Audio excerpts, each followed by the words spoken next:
Okay, we are back and I'm excited. I know, shocking, right? We are here with my favorite mortgage professional in the Chicagoland area. Heck, I should probably say the world. And we are celebrating our 30th episode, just like my birthday, times a few extra. Anyways, Dan Gjeldum, thank you so much for being back. Thank you for having me. It is always such a pleasure. You are such a wealth of knowledge. I get to experience it on a daily basis. Dan is essentially like my work husband. Sorry, Matt, no offense. But I love when you come and you share what you share with me and what you share with our mutual clients, because there are so many things going on.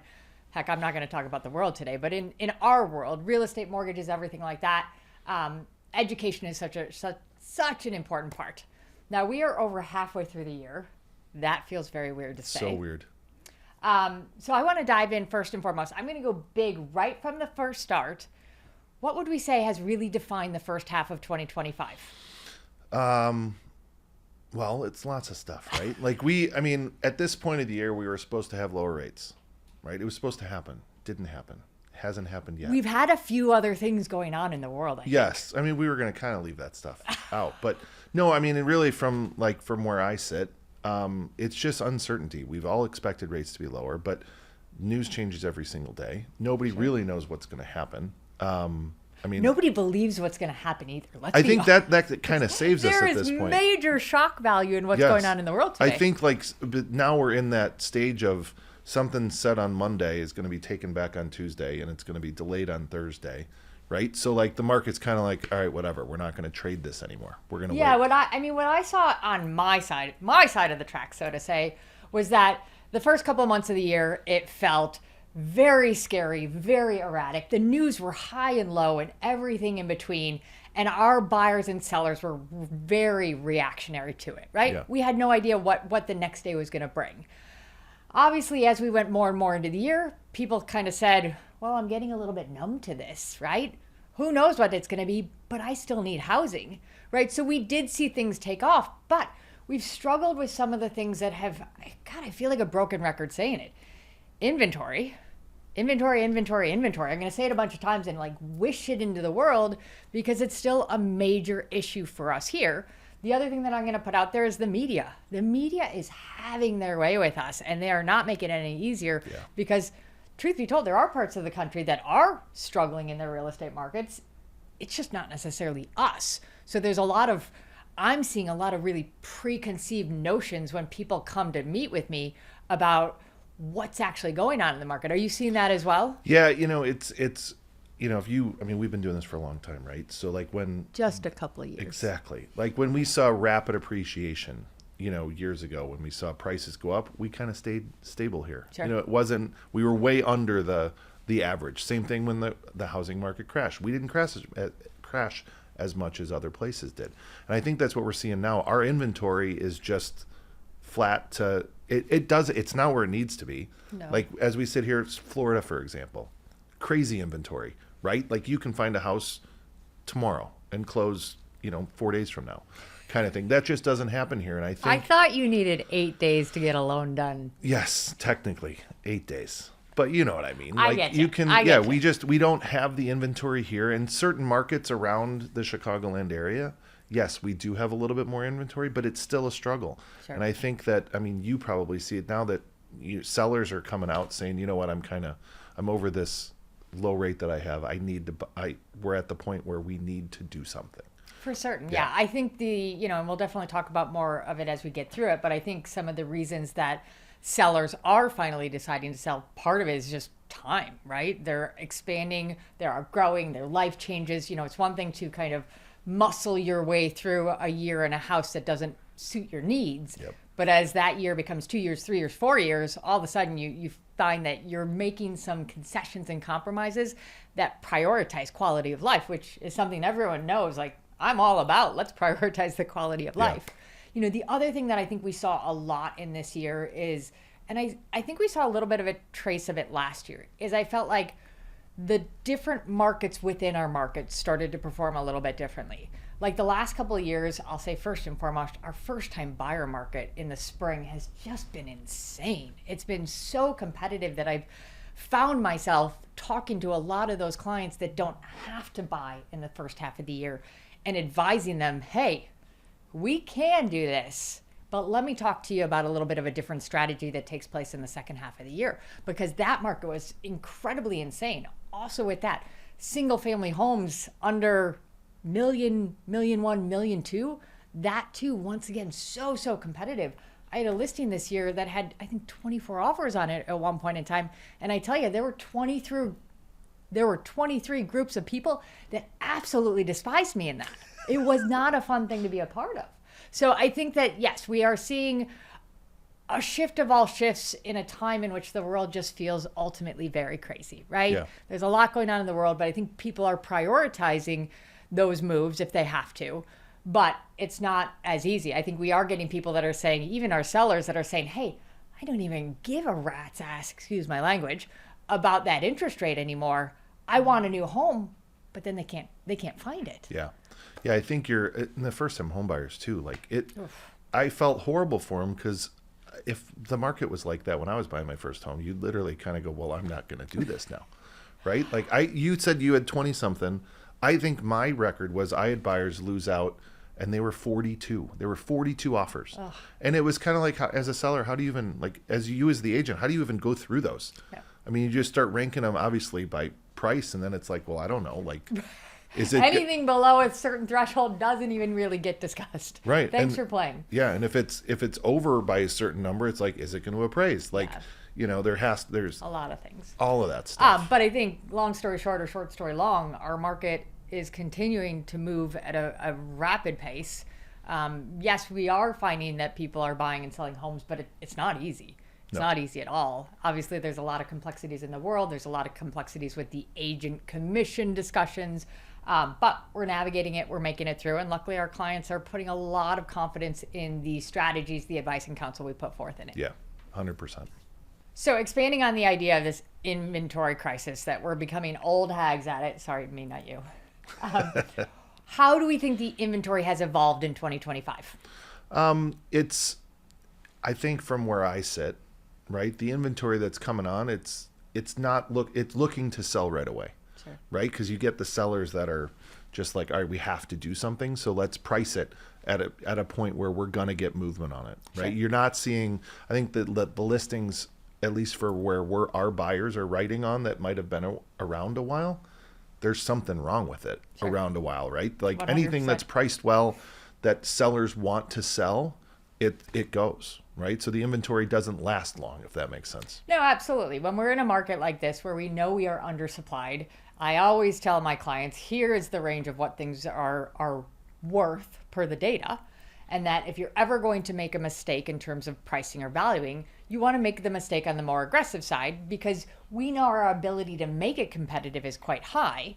And that if you make it competitive, the market will determine where it goes versus the alternative. If you price too high, this market is not forgiving, right? It is so easy to overprice. It's next to impossible to underprice. That's honestly a line that I use so much.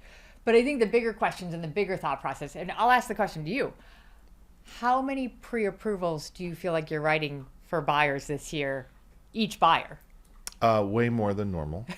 It's not a one and done thing. No, and it's funny because I always have the stat, the most I've ever written for someone is 21. Holy smokes. And that was not one of No, it was clients. Austin, Texas, not Chicago, right? Like I always say they're either the worst negotiators ever or the most unlucky people. Yeah. But I think we're writing multiple pre-approvals and they're at list or over list, right? It's not like nobody's coming in trying to underbid something anymore. So I think yes, we do write multiple pre-approvals, but that's where our expertise, as a team comes in. We know how to write the pre-approvals. We actually, will customize them to say that, everyone. Like in giant letters, we're not contingent. You're demanding agents like me. Yes, exactly. And, we state if they can close quickly. So it's, you're never getting a cookie cutter from us with that kind of thing. So those kinds of things help. And, it's... So it's interesting. On my side, what I'm seeing is a couple of things. First and foremost, all of the national news going on definitely has paused some of our sellers' plans, without a doubt. We have had sellers that have literally come to say, hey, I want to move. Oh, I'm not 1,000% in my job security, my industry, the state of the world, what's going to happen. There's too many loose cannons, or just one, that I don't feel comfortable moving. So we definitely have sellers. And right, when we talk about our sellers not moving, that's making our inventory stuck, right? We're not getting that stuff back. We're still having a major issue, in my opinion, in terms of the new construction. Our developers are not feeling good about building in Chicago, right? This is a real issue. On a government level, our political sense is not making it easy for them. The profit margin is not there. The interest rates are high. The labor shortages are there. The supply chain issues, all of this stuff is making it so our developers do not want to build. And if we don't get new construction, whether you're looking for new construction or you're not, that's the top of every market. And if those people don't have something to buy, they don't have something to sell, and vice versa, on and on and on and on. So I think the new construction is definitely an issue. The other thing that I'm seeing a ton of is that we have a lot of our clients, our mutual clients. You're going to laugh when I say this because I know this is going to hit home. We have clients that we have literally been working with since the beginning of COVID, 4 or 5 years now, that are looking for their very long-term house, right? Those are things that you don't compromise as much on, right? That they're in an okay situation, but they want to buy the next house that they're going to live in for the next 20 to 30 years, or at least think they're going to live in for 20, 30 years, because realistically, generationally, we don't live in homes that long. But those people are sitting and waiting, and they're holding on to their inventory as well because they're not finding the next thing. So we just have all of these clogged arteries when it comes to our inventory, which is really continuing to make it difficult, whether you're at the top of the market, the middle of the market, or the bottom of the market. Yeah. And then when you mix in the cyclicality of it, yes, right, it gets to a point where somebody's like, well, school's starting, so we're out. Right. Like, we're not going to list. Or, summer's happening. Or, like little things life. like that, yes, life gets in the way, and that totally changes it too. Okay, so I'm going to dive into a topic that somehow we have evaded so far this conversation. It's going to land more on me than on you, but what's the story with pricing so far in 2025? We have to discuss this, obviously. You see the different levels. You see the competitive nature. You see the appraisal waivers, the appraisal gap addendums. Yep. You see everyone escalating it. But what really is truly happening out there? Now, anytime I'm going to talk about pricing, I'm going to have my little asterisk over here, right? The asterisk is going to say valuation, pricing, growth, appreciation is local. It's street by street, block by block, area by area, building type by building type, and everything in between. Year to date so far, we are seeing, in general, the median pricing is up about 5% in Chicago. But that is such a small sector of the story. What we have found over almost every year that we've been in this type of market, as I say, is some derivative of the COVID chapter. Whether we want to say that C word out loud or not, it's part of it. But ever since then, we have seen that the front half of our year is loaded, and the back half of the year tends to see things balance out. Yep. Would you agree with that? Yeah, for sure. I think the balancing out comes to the fact that multiple offers are good. They don't happen so much in the second half. Well, right? They do, but they're just not as competitive. There's not as crazy. Yes. So, right? Example, right? Just last week, had a negotiation. It was a single family home in a prime location in North Center that was priced under $1 million, right? That is unheard of. Yeah. We don't have a lot of those options that check a lot of boxes and don't need a tremendous amount of work. It was a relatively turnkey house. That house, if we rewind back to spring market, the heat of spring market, end of February, March, April, that house would have had 10 to 15 offers on it and would have probably sold somewhere in a $1.5 million, $1.1 million, something like that, hands down easily. Yeah. Now, fast forward to today, it sold with how many offers? I think there were 4 offers in total. Now, I can't disclose the information because the property isn't closed yet, but it stayed at a much more reasonable level. Now, the offers were competitive. There's still a lot of things that you're having to do to navigate it, but it's different. So if we have things selling for ultra premiums at one point and then still selling at more conservative premiums, you see that the overall appreciation starts to balance out. Yeah, and that's not to say that people should wait till the second half. Like there's we talked about certain people. Yeah, that's how Certain they people, do it it, makes right? sense. But yeah, buyers. It's also one of those things in the ultra competitive markets. Those appraisal waivers exist for a reason. So Right. you could be paying more for a house that you can get for less later, but it's just the prices are by no means obscene. They're not like what I see in other parts of the country that are Or even the suburban markets. Yes. The suburban markets seem crazy to me. Yes, and there are pockets that some, in the city, Yes. right, that people pay things and you're like, what? Like that's never going to appraise. Yes. Right? And those people are whatever, they're just doing it, right? Yes. So, yeah, I think the prices are, the fact that it's still up is a big deal. We've seen it, and right, you alluded to it earlier, is that Chicago has a mentality with real estate. Slow and steady wins the race. The little engine that could, right? Our peaks aren't as high, our valleys aren't as low, right? We just kind of chug along from that perspective. So the year that some of the country is seeing 30% appreciation, I think we capped out at, high sevens, which is huge for us, but it's also more sustainable for us. Now, the other thing that I think is interesting in the home prices is this is where we're talking about blanket statements. If we go into different sectors, for example, we talked about that first-time buyer condo, that one was very heated. I've also noticed it in price points.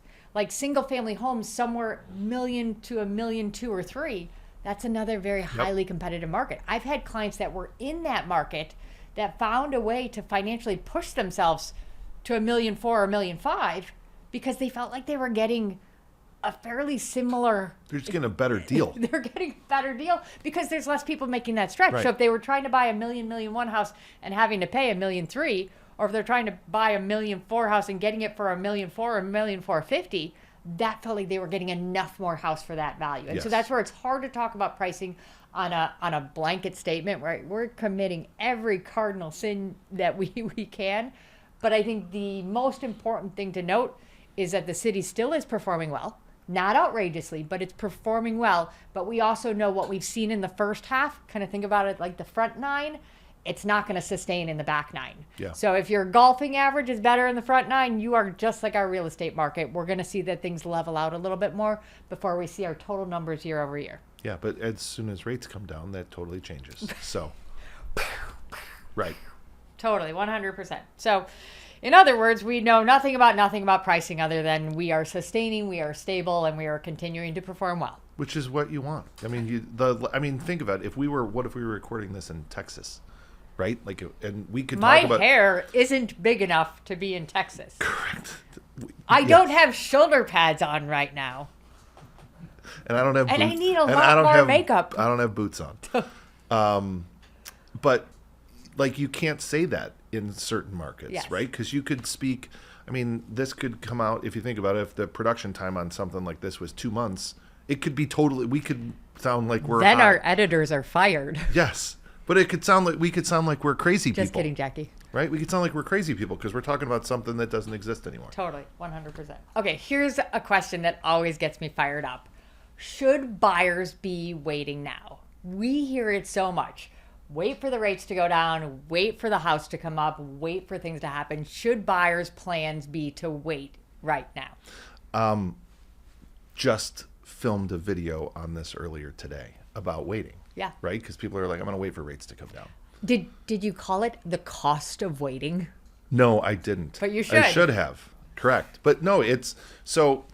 Let's just say rates are 6 3/4 today, right? On a $400,000 house, the payment worked out to like $2,100. Okay. If rates Just dropped, to be clear, that's without taxes, HOA fees, and everything. just else. principal, just your mortgage payment. So if somebody said, I'm going to wait until they're 6%, Yep. but home prices went up to 440, like a 10% increase, the payment was more with 20% down. And like, you have no equity. you've lost a whole year, right? You've lost all your tax deductions. You've actually created less of a interest deduction, from on that side of things because you're paying less rate. But yeah, it's nuts. And no, they shouldn't wait. Like it's trying to catch a falling knife, right? What are they waiting for? Is the you know what I mean? Thinking of, I don't want to catch a Yeah. falling knife. Right. You can't time anything in the market. Well, and I think the piece that we're not even talking about here is that people come to us and say, should we wait for it to get more affordable? When the interest rates go down, what they're not thinking about is there are a lot of people that think that way. And there are a lot of real estate and mortgage professionals that are supporting those decisions. So if all of those people wait for that interest rate to hit 6% or 5.75, whenever that happens, all of those people are going to jump into the market. Yep. If all of those people jump into the market, the home values are going to go up. So in my philosophy, your philosophy, buy the house now at a little bit of a higher rate, experience that price going up when everyone else is jumping in the market, and then refinance and take advantage of those numbers. Now, I'm not going to sit here. My least favorite expression that came out in the last couple of years, what is it? You date the rate, you marry the house. That's terrible. But there is value in the sense of understanding that there are some major financial benefits from buying a home today at an interest rate that might be slightly inflated. Yeah. And they're also assuming rates are actually going to go down to what they want it to go down, right? Like rates were supposed to be lower today than they were a year ago, and they're kind of flat. Sure. Right? So they're assuming that's going to happen, which you can't, if you assume things, it makes an ass out of you and me, right? So but you just have to do it, right? And I think we just had an experience this week with someone who did a pre-approval in March of last year, right? And we're 18 months or whatever it is, It was actually February 2024. Yeah, so however long ago it was, a long time. Like you actually emailed me and said, "Can I get a pre-approval for these people?" And I was like, "Who are those people?" Right? Like because he didn't mean that. Their file was so old it got archived on our system, so I had to click that button to get the spelling of their last names right. That's the dust coming off the file. Exactly. But that's one of those things. Like they eventually said, we have to do it, right? Yeah, so certain. yeah, it's they shouldn't. If you're comfortable with what a payment is today, you can't refi your price. You can refi your mortgage. You can't refi your price. And let me be clear, when we talk about waiting versus not waiting, our discussion right now is about people who it makes sense for them to purchase. They've already aligned with that decision and are debating the financial piece of it. This isn't the people that are going, oh, I think I'm going to move in a year. Should I rent for that? That's not this discussion. This is the people that say, I want to be a buyer. Does it financially make more sense for me to wait? Now, transition this into, now that we're in the second half of the year, we have a lot of clients that we actually advise them to wait for a Q3 or Q4 purchase because that's in their best interest. Even in these situations, these are people that maybe we said, wait Q1, Q2, because your markets are insanely competitive and let's kind of come back and step up to the plate now. That is a very, very real strategy in the sense that people are coming in and saying, okay, I may not have as many options of inventory, but I'm also not looking for a unicorn. What's a unicorn? A unicorn is that forever house that has some very, very specific check boxes that you're not going to find often. But if someone just looking for a great home to satisfy their needs, there's going to be enough inventory in the second half of the year. That's not me saying it's going to be plentiful, but enough that they can then sometimes do better in the sense that it's not going to be as competitive. Yeah. That's not saying it's not going to be competitive. Just last week I had 8 offers on something, but that's still saying that maybe 8 offers is better than the 42 that you were talking about. No, and you also, if you think of it this way too, like of those 42 offers, how many of those people, number one, found a place? Number two, are actually still looking to buy now? They might be so turned off by the whole thing that they're like, I'm going to wait a whole year. I'm not going to wait until the fall or whatever, right? So you might have less people looking now that have decided to wait just because of getting turned off on spring market. Well, it's funny. One of the strategies that I've used with a lot of my first-time buyers, right, those that are renting and then going into the next piece, is they get to that point where they have to renew the lease, right? We're ticking down the time frame, and they go, Amanda, I have to renew my lease, and it expires in May or June or one of those months. One of the things that I kind of said to them, because the rental market is insane in its own self, is that it's easier for us to find a sublet than it is to find the right property. Yeah. So a lot of them are extending those leases so that then once again, they're becoming second half of the year purchasers under ideally some better terms. and then we're working to sublet their places. Okay, let's stay on this buyer trend a little bit. How do you see buyer behavior changing? What are you noticing when it comes to their urgency, their expectations, what they're prioritizing? Yeah, it's much like we spoke a little bit on sellers, just kind of like, all right, I'm going to sell. Buyers are the same way. They're kind of, rates are what they are. Yeah. Right? For the people who have been looking to buy for a while, they're just okay with it. Right? Might not be necessarily happy about the rate that they're paying, but they know they're going to get into a place, and it's going to be, in theory, higher priced if I wait longer. Yep. Right? So I think you have people that are coming back and being more realistic about that. Right? That they're not, nobody's trying to get some crazy low interest rate because it's just not here yet.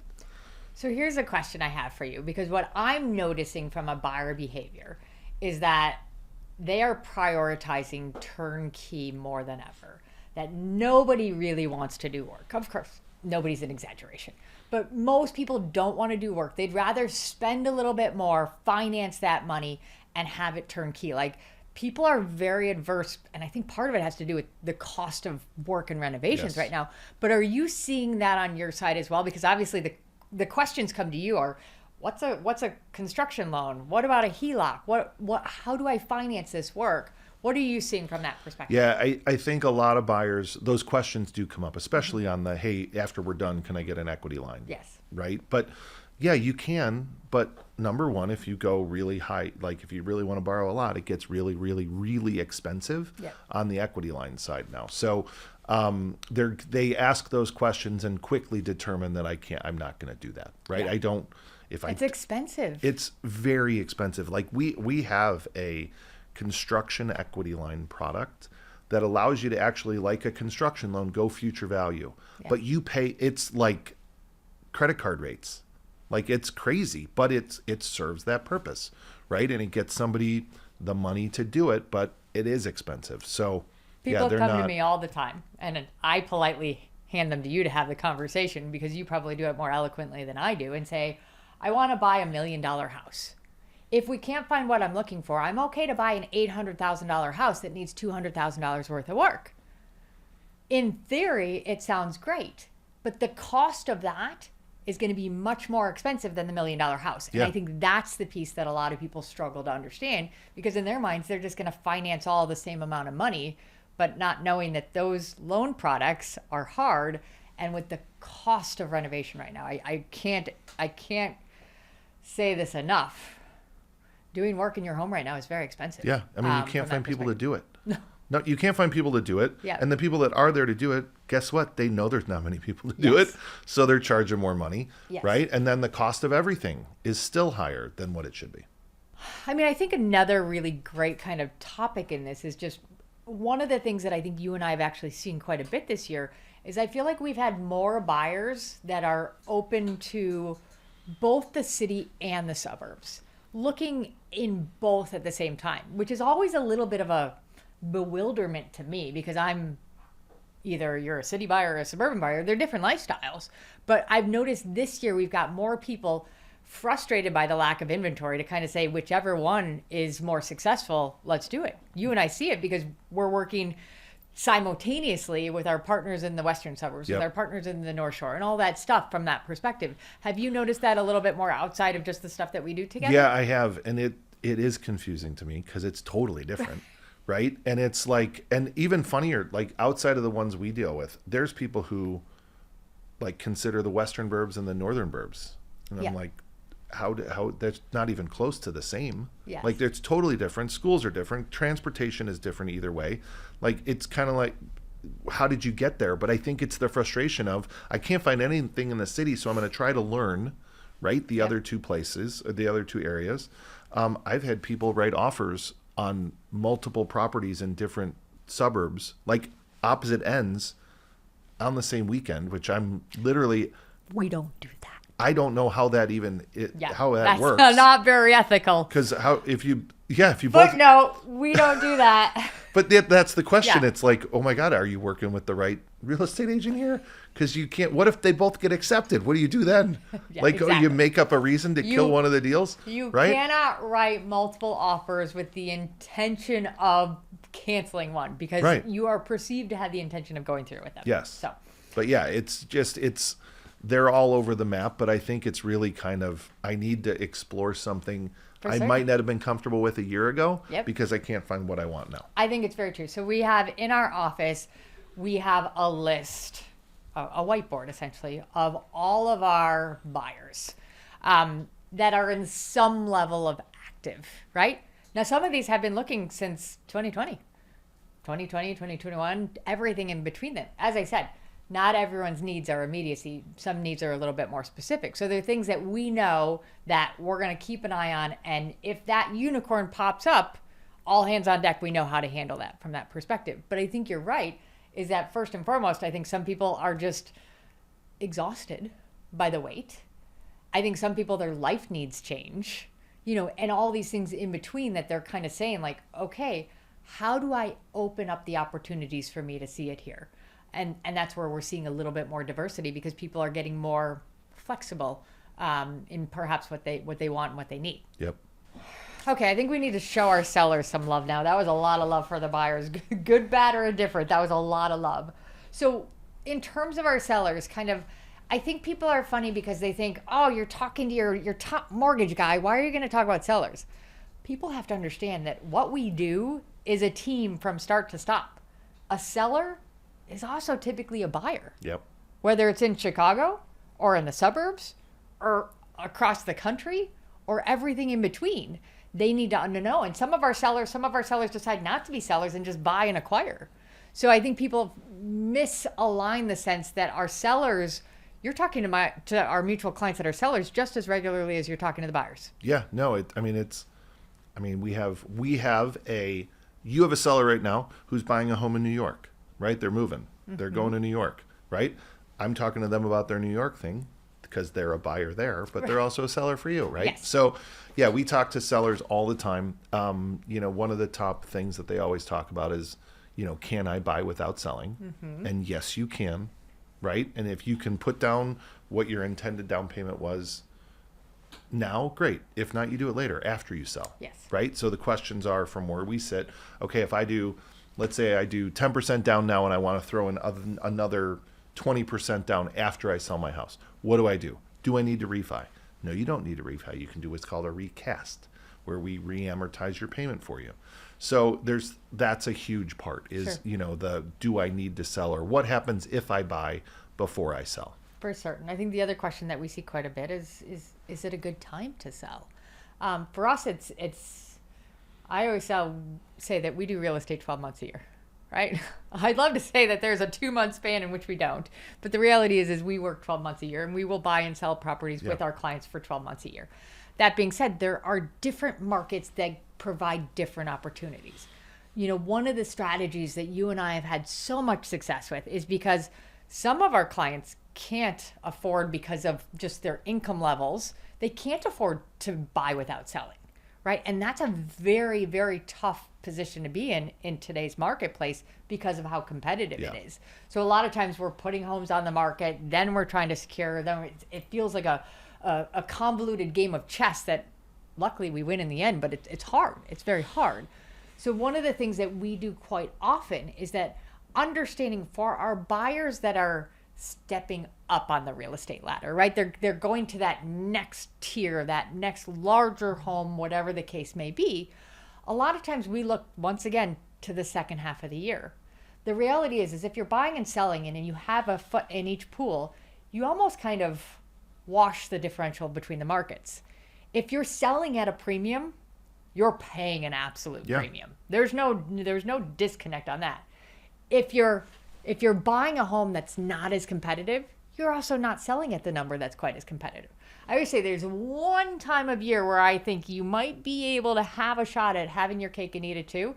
And that's if you don't need to sell to buy, and you can contract on something, let's say November, December, and then we look to put it on the market, that closes somewhere in January, and we look to put it on the market January, February, you can kind of hit the tail ends of both those markets and maybe do a little bit better, but that's a very, very small margin. Yeah, I think that there's a lot of sellers out there too who always talk about, well, I don't want to pay this much for a new house. Right. It's like, well, you're going to sell Right. And your you're going to house, recoup. right? Like, and it seems like people forget, right? Because you always think about, you always think about how much you spend versus how much you save. Yeah. Right. So that's one of those, it's always a common question that you can kind of kill quickly. Yeah. But I'd say the other thing that we have a lot of our sellers kind of looking to and talking about now, and I bet, kind of coming to you talking about the numbers as well, is just what type of home improvements are really financially benefiting them the most. And for me, it's the spending the least amount of money possible. It's the HGTV stuff. That's the stuff that has the biggest return. If you're going to redo a kitchen, you're not going to see that money back. You are going to chase money, as I say. You're going to spend a lot of time, money, and energy and not recoup it. But if you're going to do some small modifications, maybe paint some cabinets, new hardware, new faucet, those types of things, those things really do. I think the most important takeaway for sellers in terms of presenting a property is as turnkey as it can be. If you can make your property, I use the line all the time, make your home the best version of itself, that will be the best home to sell for the best numbers typically, for 100%. I think along that line of prepping for sale, right? Because either people are prepping now to get ready now, or we have a lot of sellers that are prepping now for maybe our spring market next year. Couple of key tidbits that I say all the time. Number one, first and foremost, make sure you're shooting all your outdoor photos now. 1000%. When we have green, it's fading fast, but we have green on the trees, we've got green grass, everything's going to be better. My team can absolutely come in, your agent's team can come in, do all exteriors and go from there. In addition, as you start to prepare your home, staging and making sure your home shows as well as possible is absolutely worth the investment, right? It's typically time and sweat equity. That's really what the investment is. I use the line all the time that nobody ever lives the way that my listings show. Nobody does, right? I certainly don't. Come over to my house, you're going to see my piles and everything like that. But we want to present in a way. That level of presentation with the marketing, with the pricing, with everything else absolutely has a financial return. So if those people are starting to think either they're going to be listing this fall, winter, or spring, start now. Start with the decluttering, clearing stuff out, getting stuff in. Have your real estate agent come out now and give you a honey-do list. So it's not, hey, we want to list in 2 weeks. What do we have to cram and do? You have the next quarter or two to do it, depending on when you're going to be getting on the market. So as you know, because a lot of our suburban partners also work with you, we've had a lot of them on recently, and we've been kind of challenging them with the city versus suburban questions. I want to ask you, as a previous city dweller, and we won't talk about the fact that we sold your very beautiful house and the next owners painted it black. I mean, like, for real, everything. Like, they painted... It wasn't even Halloween. No, it is like 1,000% Beetlejuice black. Trim, everything. I kid you not. It's unbelievable. Anyways, so you parted ways with your now black Victorian house. That came out totally wrong. The frame and the structure. Yes. Anyways, onward. When you were making that decision for you and your family, what were the biggest drivers to take you from the city to the suburbs? So it's actually a great question, because at the time we have 4 kids now. We had 4 kids then, but they were in 3 different schools, right? Our oldest was in the like one of the gifted schools for CPS. The other 2 kids weren't of age to be in CPS yet, and my wife was driving them to 3 different schools, sure, right? Which was a lot. And we made the choice to just say, you know what? I mean, we were eventually going to be suburban people, but at that moment in time, it just got to where it was like, you know what? Let's just do it now, right? Sure. And we moved out to Hinsdale, a great community. We found it was one of those situations where when we walked into the house, I went, oh, son of a bitch, we're going to buy this thing. I wasn't ready to do it.